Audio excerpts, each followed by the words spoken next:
Santé publique. Les ondes émises par les antennes relais servant à faire fonctionner les téléphones portables posent à nouveau la question de leur dangerosité. Une étude menée par un laboratoire clermontois démontre que ces ondes ont une action sur les plantes, ce qui conforte la position des associations qui militent pour une réglementation plus stricte sur les antennes. C'est le dossier de ce journal. Il est signé Pierre-Olivier Bell et Romy Ouachuk. Ces antennes représentaient tout ce que redoutent les associations.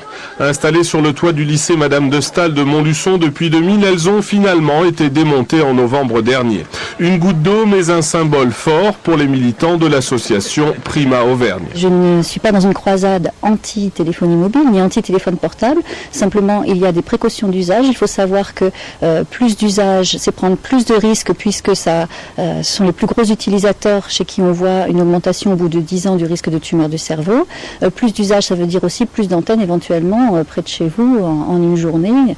Donc à chaque fois, préférer le filaire quand on peut et limiter les conversations à la durée la plus courte possible de quelques minutes. Les ondes émises par ce type d'antenne agissent-elles sur le vivant et sont-elles nocives?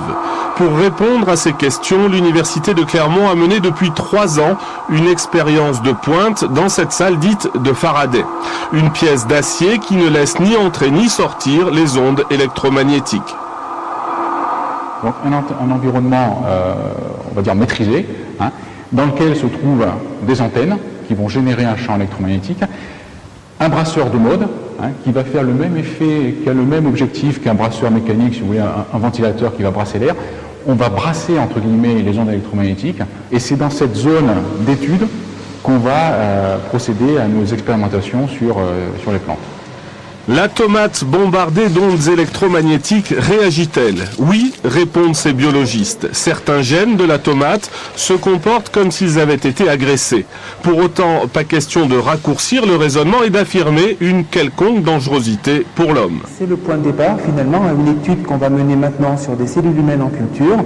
C'est le projet MAFIS qui est supporté, qui est financé par la Fondation Santé et Radiofréquence.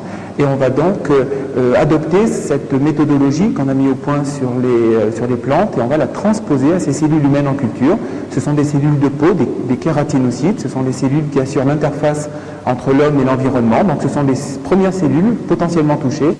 Les résultats de la première étude ont fait l'objet de 5 publications internationales. Et la Fondation Santé Radiofréquence a salué récemment les conclusions du laboratoire clermontois. On dit simplement, attention, ce que l'on est en train de mettre en place au niveau des ondes, ce n'est pas neutre. Ce n'est pas neutre, c'est-à-dire que ce n'est pas négligeable. L'organisme se défend. S'il se défend, c'est qu'il est agressé. S'il est agressé, ça veut dire qu'à un moment donné, on peut avoir on peut dépasser la norme correspondant à une réponse normale, à une réponse, la norme normale, à une réponse, disons, non pathologique. Les radiofréquences de la téléphonie mobile s'échelonnent de 900 à 2100 MHz. Elles interagissent avec le vivant, c'est désormais une certitude. Sont-elles dangereuses? Rien ne le confirme. Sont-elles inoffensives? Rien ne le dit. Alors, quand il s'agit de parler pour ne rien dire, ne le dites surtout pas avec un portable. Et enfin, par rapport au Grenelle de l'environnement, réaction aujourd'hui du conseiller régional vert, Pierre Pomarel, qui semble assez satisfait des mesures